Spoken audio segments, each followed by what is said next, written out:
ከቀያፋ ግቢ እስከ ጲላጦስ አደባባይ በጭካኔ ታጀበ 133 የድንጋይ ላይ ጉተታ የዓለም መድኃኒት ተብሎ የተሰበከለት እርሱ እንደ ወንበዴ ተቆጥሮ በሰንሰለት ሲታሰር ዝምታው ደግሞ ከጩኸታቸው በላይ ሲያስተጋባ ለእኛ ምን ይሰማን ይሆን?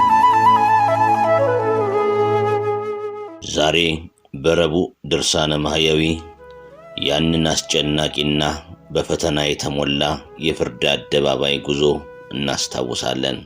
እውነት በሐሰት ምስክርነት ስትረገጥ፣ ፍትህ በጲላጦስና በሄሮድስ መሃል ስትወረወርና የይሁዳ ጸጸት ፍሬ አልባ ሆኖ ሲቀር የምናይበት የሕማማት ጉዞ ነው። የጌታችን መከራና ትዕግስት በዝርዝር ወደሚተርከው ወደ የረቡዕ ድርሳን አብረን እንለፍ።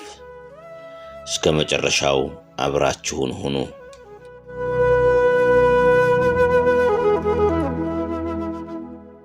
በስመ አብ ወወልድ ወመንፈስ ቅዱስ አሐዱ አምላክ አሜን። የረቡዕ ድርሳነ ማህያዊ አንደኛ ምዕራፍ። አንድ አምላክ በሚሆን በአብ በወልድ በመንፈስ ቅዱስ ስም በእውነት አምነን ለዓለሙ ሁሉ ቤዛ የሚሆን ዓለምን ሁሉ የሚያድን የመድኃኔ ዓለምን የሞቱንና የመከራውን ነገር የሚናገር በዕለተ ረቡዕ የሚነበብ መጽሐፍ ይህ ነው። በነጋም ጊዜ ጌታችን ኢየሱስን ይገድሉት ዘንድ የካህናቱ አለቆች፣ ጸሐፊዎችና መምህራን ተማከሩ። ከእስር ቤት አውጥተው በጽኑ ገመድና ሰንሰለት አስረው ወደሚፈረድበት አደባባይ ወሰዱት። ከቀያፋ ቤት እስከ ፍርድ አደባባይ ድረስ 133 ጊዜ በተነጠፈ ደንጊያ ላይ ጎተቱት። ያለ ርኅራኄ መቱት። ብዙ በደበደቡትም ጊዜ ፈጽሞ ከምድር ላይም ወደቀ። ዳግመኛም እየደበደቡ ከፊታቸው አቆሙት። እርሱ ግን መቆም የማይቻለው ስለሆነ ወደቀ። እየደበደቡም በእውነት ክርስቶስ አንተ እንደሆንክ ገልጸህ ንገረን አሉት። ጌታችን ኢየሱስም አላምን አላችሁ እንጂ እኔስ ነገርኳችሁ። ብጠይቃችሁም አትመልሱልኝም ወይም አትተውኝም። ነገር ግን እላችኋለሁ፣ እንግዲህ የሰው ልጅ በእግዚአብሔር ኃይል ቀኝ ተቀምጦ ታዩታላችሁ። ሁሉም የእግዚአብሔር ልጅ አንተ ነህን አሉት። ጌታችን ኢየሱስም እኔ እንደሆንኩ እናንተ ትላላችሁ አላቸው። ስለ እርሱም ምስክር ለምን ትፈልጋላችሁ? እነሆ እኛ በአንደበቱ ሲናገር ሰማነው አሉ። ሁሉም በአንድነት ተነስተው እየደበደቡ ወደ ጲላጦስ ወሰዱት። ጲላጦስም ወደ እነርሱ ወጥቶ ይህን ሰው ወደ እኔ ያመጣችሁበት ነገሩስ በደሉስ ምንድን ነው አላቸው። አይሁድም መልሰው ክፉ አድራጊስ ባይሆን ወደ አንተ ባላመጣነው ነበር አሉት። ጲላጦስም እናንተ እንደ ሕጋችሁ ፈርዳችሁ ቅጡት አላቸው። አይሁድም ማንንም ልንገድል እኛ አይገባንም አሉ። በማናቸው ሞት ይሞት ዘንድ ስላለው ለእነርሱ ሲያመለክታቸው ጌታችን ኢየሱስ የተናገረው ነገር ይደርስ ይፈጸም ዘንድ ነው። የሚሞተውም ተሰቅሎ ነው እንጂ በደንጊያ ተወግሮ አይደለምና።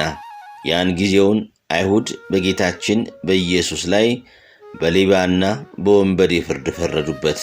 ያስያዘውም ይሁዳ የሞት ፍርድ እንደተፈረደበት ባየ ጊዜ ተጸጽቶ ከሕዝቡ መምህራኖችና ከካህናቱ አለቆች የተቀበለውን 30 ብር መልሶ ሰጣቸው። ይህን እውነተኛ ሰው ያስገደልኩ ንጹሕ ደሙን ያፈሰስኩ እኔ በድያለሁ፣ አላበጀሁም ብሎ መለሰ። እኛ ካንተ አንተ ከኛ ምን አለህ? ለራስህ ወቅ አሉት። ይህንንም ብር በአዳራሹ በትኖ ወደ ታላቅ እንጨት ሄዶ በእንጨቱ ላይ ገመድ አስሮ ተሰቀለ። ነገር ግን ያለ ንስሐ ተሰቅሎ እንዳይሞት ብሎ ጌታችን ኢየሱስ በቸርነቱ እንጨቱን ወደ ምድር አዘነበለው። ይሁዳም ተሰቅሎ ባለመሞቱ ተበሳጭቶ ወደ ሌላ እንጨት ሄዶ ተሰቀለ። ጌታችን ኢየሱስም ሁለተኛ ጊዜ በቸርነቱ ብዛት ተሰቅሎ እንዳይሞት እንጨቱን አዘነበለለት። እንጨቱንም እንደ ሰው እንዲናገር አደረገው። እንጨቱም እንደ ሰው ተናግሮ እንደ ወንድምህ እንደ ጴጥሮስ ስለ ኃጢአትህ ንስሐ ገብተህ አልቅስ አለው። ጴጥሮስን ይቅር እንዳለው ያንተንም ኃጢአትህን ይቅር ይልሃልና። እምቢ ብሎ በብዙ ጻዕርና መከራ ሳይሞት በሦስተኛው እንጨት ተሰቅሎ አለ። በሰርክም ጊዜ በጌታችን በኢየሱስ ፈቃድ እንጨቱ ወደ ምድር ጣለው። በመከራም 40 ቀን ተቀምጦ ንስሐ ሳይገባ በክፉ ሞት ሞተ። ወደ ምድር ወድቆ ጎኑ ተቀዶ አንጀቱ ወጥቷልና። የካህናቱም አለቆች ብሩን ተቀብለው ወደ ቤተ መቅደስ ልናስገባው አይገባም፣ የደም ዋጋ ነውና አሉ።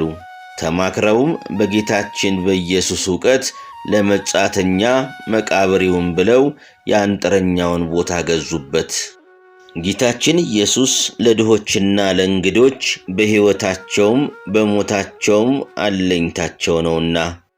ይኸውም ቦታ እስከ ዛሬ ድረስ የደም ቦታ ሲባል ኖረ። የእስራኤል ልጆች የተስማሙበት ክቡር የሆነ የጌታን ዋጋ 30 ብር ተቀበሉ ብሎ ነቢዩ ኤርምያስ የተናገረው ያን ጊዜ ተፈጸመ። ለአንጥረኛ ቦታ ሰጡት በማለት እግዚአብሔር እንዳዘዘኝ እናገራለሁ ያለውም ደረሰ። አይሁድም ጌታችን ኢየሱስን ጲላጦስ ወዳለበት ቦታ ወሰዱት። ሲገባም አይተው ከዚያ ቦታ ቆመው የነበሩ ጦሮች ሰገዱለት። አይሁድ ግን ጦሮች ስለሰገዱለት ተቆጡ። ወደ ጲላጦስም ዘንድ ገብተው በከንቱ ሐሜታቸው አሙት። ጲላጦስም የመስገዳቸውን ነገር ይረዳ ዘንድ 6 ጦሮች ወዳሉበት ቦታ ጌታችን ኢየሱስን ውሰዱት ብሎ አዘዘ። ጦሮችም በኃይል እየሳቧቸው ሳለ ጌታችን ኢየሱስን ባዩት ጊዜ ሰገዱለት። አይሁድም ይህን ተአምራት አይተው እንዲህ ያለ መድኃኒተኛ ሰው አላየንም ብለው ጮኹ። ከዚያም ጲላጦስ ጦሮች ወዳሉበት ቦታ ወጣ። በጲላጦስም ፊት ለጌታችን ለኢየሱስ ጦሮች 3 ጊዜ ሰገዱለት። ለጌታ እንዳይሰግዱለት ኃይለኞች ሰዎች በገመድ ሲስቧቸው ከማፈራቸው ብዛት የተነሳ እንደ አስማተኞች እንደ ኢያኔስ እንደ ኢያንበሬስ አስማተኛ ነው አሉት። ከማፈራቸው ብዛት የተነሳ ከጲላጦስ ፊት ወስደው አቁመው ጌታችን ኢየሱስን አጣሉት፣ አካሰሱት። ለቄሳርም ግብር እንዳይሰጡ ሕዝቡን ሲያስከዳቸውና ሲከለክላቸው አገኘነው እያሉ እርሱም የእስራኤል ንጉሥ ነኝ ይላል። የእግዚአብሔርን ለእግዚአብሔር አድርጉ፣ የቄሳርን ለቄሳር ስጡ ካላቸው በኋላ ሐሰተኞች ሆነዋልና። እርሱም ስለ ትሕትናው ግብሩን ከሰጣቸው በኋላ ጲላጦስ የአይሁድ ንጉሥ አንተ ነህን ብሎ ጠየቀው። ጌታችንም መልሶ እኔ ንጉሥ እንደሆንኩ አንተ ትላለህ አለው። ይህ ሰው ሰንበትን የማያከብር የእግዚአብሔር ወገን ያይደለ ነው እያሉ ያጣሉትም ያካሰሱትም አሉ። በሰንበት ድውያንን አዳነ፣ የዕውራንንም ዓይን አበራ፣ የሞቱትንም ሰዎች በሰንበት አስነሳ።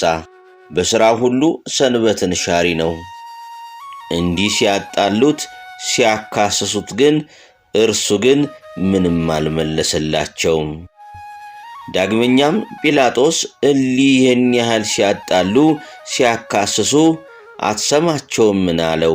ጌታችን ኢየሱስም ሹሙ ፈጽሞ እስኪያደንቀው ድረስ አንዲት ቃል ስንኳ አልመለሰም። በሰንበት ተአምራት የሚያደርግ ጌታችን ግን አባቱ በሰንበት ተአምራት እንዲያደርግ እርሱም በሰንበት የታመሙትን በእውነት አዳናቸው። የዕውሮችንም ዓይን በሰንበት አበራ፣ የሞቱትንም በሰንበት አስነሳቸው።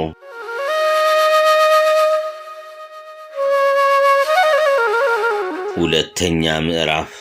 በአዳራሹም ውስጥ እጁ የደረቀች አንድ ሰው አገኘ። አይሁድ ግን ያጣሉት ያካስሱት ዘንድ በሰንበት ያድነው እንደሆነ ብለው ይጠባበቁት ነበር። ጌታችን ኢየሱስም ይህን እጁ የደረቀችውን ሰው ተነስተህ በመካከላቸው ቁም አለው። በሰንበት በጎ ማድረግ አይገባምን? ወይስ ክፉ ማድረግ ሰውን ማዳንን ነው ወይስ መግደል ነው ብሎ ጠየቃቸው። ዝም አሉ። ጌታችን ኢየሱስም በዓይኑ አይቶ እጅህን ዘርጋ አለው። እጁንም ዘረጋ፣ ድና እንደ ሁለተኛይቱ ሆነችለት። ፈሪሳውያንም ከዚህ ወጥተው ጌታችን ኢየሱስን ይገድሉት ዘንድ ከሄሮድስ ሰዎች ጋር ተማከሩ። ጌታችን ኢየሱስም ከደቀ መዛሙርቱ ጋር ወደ ባሕሩ ወደብ ሄደ። ያደረገውንም ተአምራቱን ሰምተው ብዙ ሰዎች ተከተሉት። የታመሙትንም ሰዎች ሁሉ አዳናቸው። ነገር ግን እንዳትገልጹ ብሎ አስጠነቀቃቸው። አይሁድ ግን ሰንበት ሻሪ ነው አሉት። ሦስተኛ ምዕራፍ። ከወደፊቱ ሆዱ ያበጠ አንድ ሰው ነበር። ጌታችን ኢየሱስም ጸሐፍት ፈሪሳውያንን በሰንበት ሰው ማዳን ይገባልን ወይስ አይገባም አላቸው። እነርሱ ግን ዝም አሉ። ጌታችን ኢየሱስም ይህን ሆዱ ያበጠውን ሰው ይዞ በሰንበት አድኖ ሰደደው። አይሁድ ግን ሰንበት ሻሪ ያደረጉት። 18 ዓመት ጋኔን ይዞ የሚጠላት አንዲት ሴት ነበረች። እርሷም ጎባጣ ነበረች፣ ፈጽሞም መቆም አትችልም። ጌታችን ኢየሱስም ባያት ጊዜ አንቺ ሴት ከደዌሽ ድነሻል ብሎ በእጁ ዳሰሳት። ድናም በሰንበት ቀን ሄደች፣ እግዚአብሔርንም አመሰገነች። አይሁድ ግን እርሱን ሰንበት ሻሪ ነው አሉት።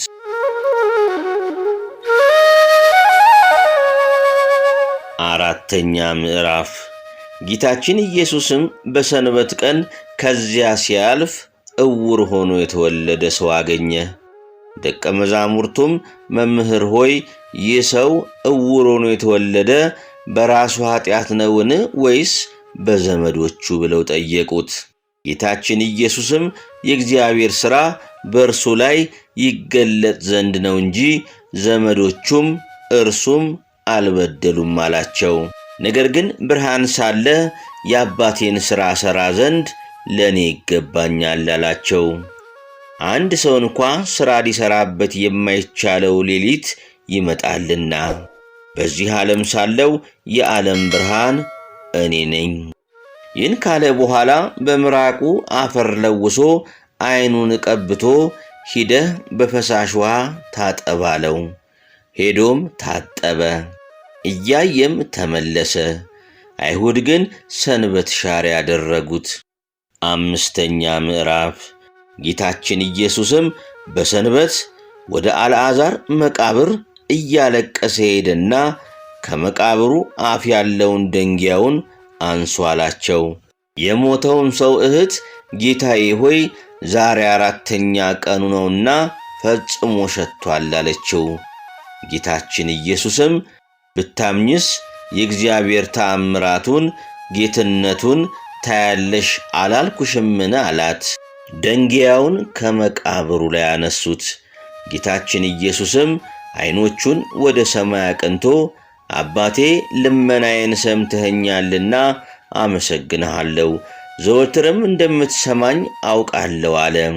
እሊህ የቆሙት ሰዎች አንተ እንደላከኝ ያምኑ ዘንድ እንዲህ አልኩ እንጂ።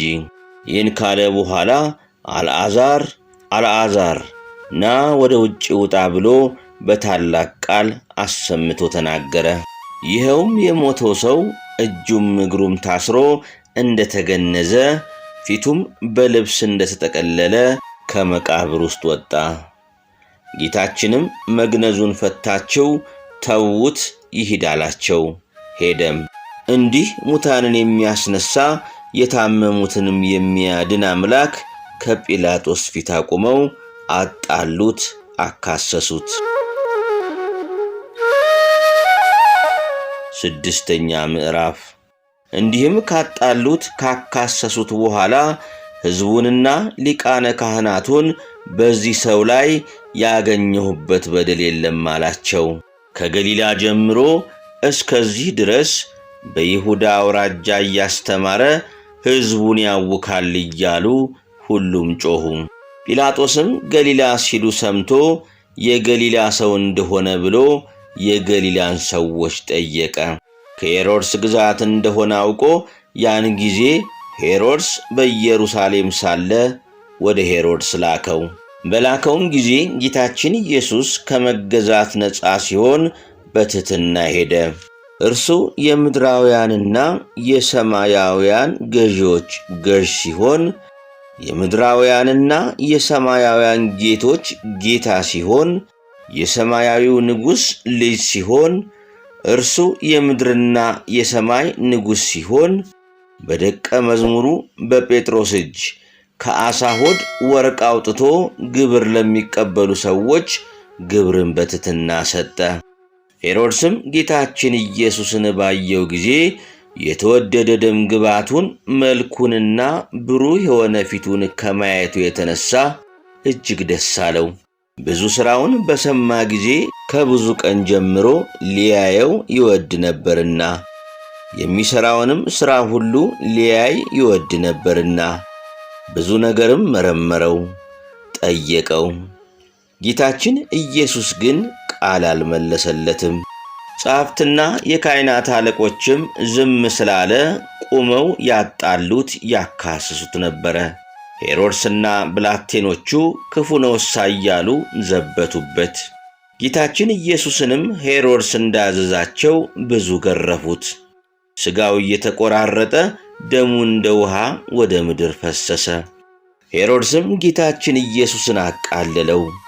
በመገረፉም ያዘነ የተከዘ ሆነ። ጌታችን ኢየሱስንም ቀይ ልብስ አለበሱት። ይህ ሰው ሞት ይገባዋል ብሎ ወደ ጲላጦስ ላከው። ጠላቱ ስለሆነ ከቀድሞ ጀምሮ ሊገድለው ይወድ ነበርና ሄሮድስ ሊገድልህ ይፈልግሃልና ከዚህ ሂድ ብለው ነገሩት።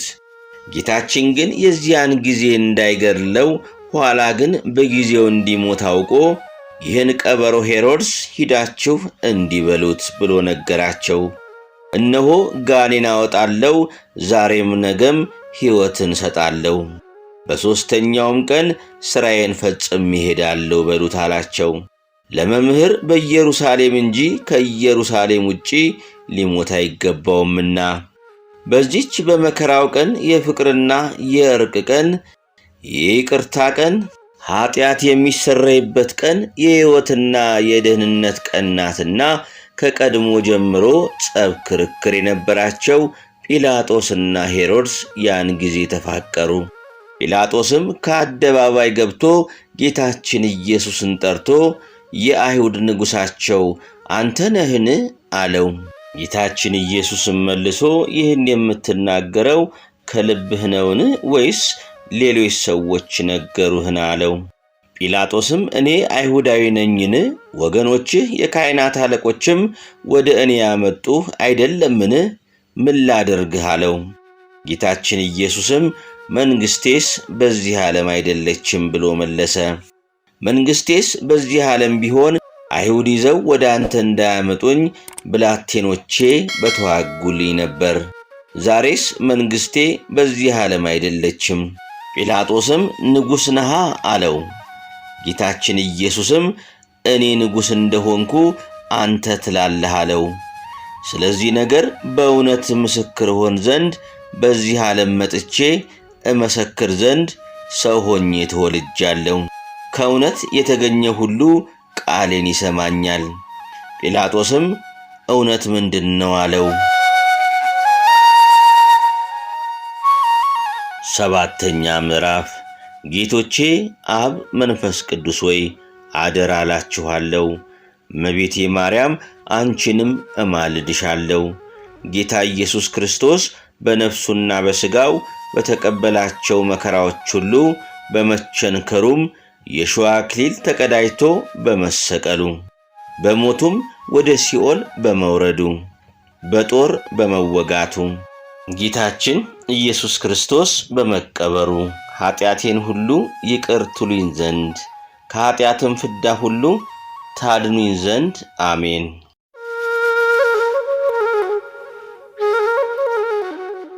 የረቡዕ ተአምር። በቅዱስ ወንጌል እንደተነገረ በሰንበት ቀን የተደረገ ተአምር ይሄ ነው። ከታመመ 38 ዘመን የሆነው አንድ ሰው ነበረ። ጌታችን ኢየሱስም እርሱን በአልጋው ላይ ተኝቶ ባየው ጊዜ ደዌው እንደዘገየበት አውቆ ልትድን ትወዳለህን አለው። ወደሚጠመቁበት የሚያወርደኝ ሰው የለኝም፣ ዘመድም የለኝም እንጂ አዎን ጌታዬ፣ እኔስ ልድን እወዳለሁ አለው። እኔም በመጣው ጊዜ ሌላው ቀድሞኝ ይወርዳል። ጌታችን ኢየሱስም በሰንበት ተነስተህ አልጋህን ተሸክመ ሂድ አለው። ይህም ሰው ድኖ አልጋውን ተሸክሞ ሄደ። አይሁድ ግን ጌታን ሰንበት ሻሪ አሉት። የረቡዕ አርኬ። ሊገድሉ ተባብረው የካህናት አለቆች ባንተ ላይ የተማከሩብህ በሰው ፍቅር ገመድ የተያዝክ ክርስቶስ ወይ የቸርነት ነገር በመናገር አያልቅም። የትሕትና ምስጢሩ ቀዋሚ ነው። በነግህ ከግዞት ቤት ያወጡህ ክርስቶስ ወይ ከቀያፋ ቤት ጀምሮ እስከ ፍርድ አደባባይ በተሳለ ደንጊያ ላይ አይሁድ የጎተቱ በየዕለቱና በየወሮቹ ጠብቀኝ።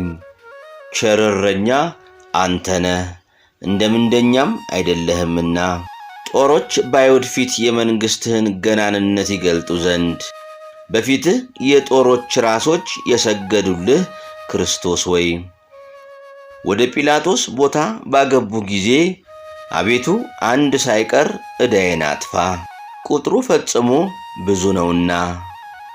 ለማጣላት በጲላጦስ ፊት ያቆሙ የእናትህ ዘመዶች በመፈራረቅም የሰደቡ ልማድህ ኃጢአት ማስተስረይ የሆነ ክርስቶስ ወይ በገቢርና በሐልዮ ብበድል የኔ ባሪያህን ኃጢአት አታስብ። ሊቃነ መላእክት በፍርሃት በፊትህ ሲቆሙ እንደ ባሪያ በጲላጦስ ፊት የቆምክ እኔ ባሪያ የዚህ የግፍህን ልክ ባሰብኩት ጊዜ ክርስቶስ ትሕትና እጹብ ነው፣ እጹብ ነው፣ ትዕግሥትህም የሚያስደንቅ ነው አልኩ። እውነተኛ ሰው ስትሆን አይሁድ የገደሉህ ክርስቶስ ወይ እግዚአብሔርን አባት ብታደርግ በንጉሥ ቄሳር በደል ያጣሉህ። በደሌ ከሥጋዬ በአፍአ ነውና በደለኛ በሚሆን በሥጋዬ አቤቱ አንተ አስተስርይልኝ። ክርስቶስ ወይ ሁለቱ የካህናት አለቆች ከመረመሩ በኋላ አይሁድ የንጉሥ ወንጀለኛ ነው ባሉ ጊዜ ሄሮድስና ጲላጦስ የመረመሩ። ከክርስቲያን ወንድሞቼ እኔ ትንሽ ነኝና እኔ ባሪያህን በሦስተኛ ሰማይ አንግሰኝ። ክርስቶስ ወይ በልባቸው ከራቁ ዘንድ አንተን ከማክበር ተለይተው የሄሮድስ ወታደሮች በትሕትና የዘበቱብህ ቁጥሩን ማወቅ እስኪሳናቸው ድረስ አይሁድ የገረፉ አንተን ለመያዝ በተጉ ጊዜ የአይሁድ ወገኖች እንደወደቁ ጠላቶቼ እንደነሱ የኋሊት ይውደቁ። ክርስቶስ ወይ ፊትህን በማየት ልቡ ደስ ካለው በኋላ ሄሮድስ የመገረፍህን ፍርድ ያላግባቡ የፈረደብህ ቀይ የሆነ የምልክት ልብስን ያለበሱ አቤቱ ኃጢአቴ በዝቶአልና ቀድሞ ልብህ በሰው እንደ ተጸጸተ አትጸጸትብኝ። ስቅለትን ከወደደ በኋላ ከሚያስፈራ ስቃይ ሞት 2 ጊዜ አዳንከው። አቤቱ የኃጥአን ምሕረት ሥራህ በይሁዳ ላይ ተገለጠ። 2 ጊዜ ካዳንከው በኋላ ሰይጣን ይሁዳ በክፉ አሟሟት ሞቷልና የካህናት አለቆችና ወገኖችህ አስይዘውሃልና መማለጃ በመውደድ ምን ልስራልህ? መስፍን እሊህ ወደ መመስገኛ ቦታ መርተው ይወስዱኝ ዘንድ ቸርነትህንና ብርሃንህን ላካለ። ጌታዬ ኢየሱስ ክርስቶስ ወይ የኔ የባሪያን ኃጢአቴን አስተስርይልኝ። አሜን። የረቡዕ የሕማማት ጉዞ በዚህ ያበቃል። ንጹሕ ጌታ ስለኛ በደል በጲላጦስና በሄሮድስ አደባባይ ቆመ። በ133 ስቃይ የተጎተተ በቀይ ልብስ ተዘብቶበትና በግርፋት ደቆ ለሕይወታችን ቤዛ ሆነ። እንግዲህ ይህንን የፍቅር ጉዞ ስናስብ እኛስ በሕይወታችን ለጌታችን ምን ምላሽ እየሰጠን ይሆን?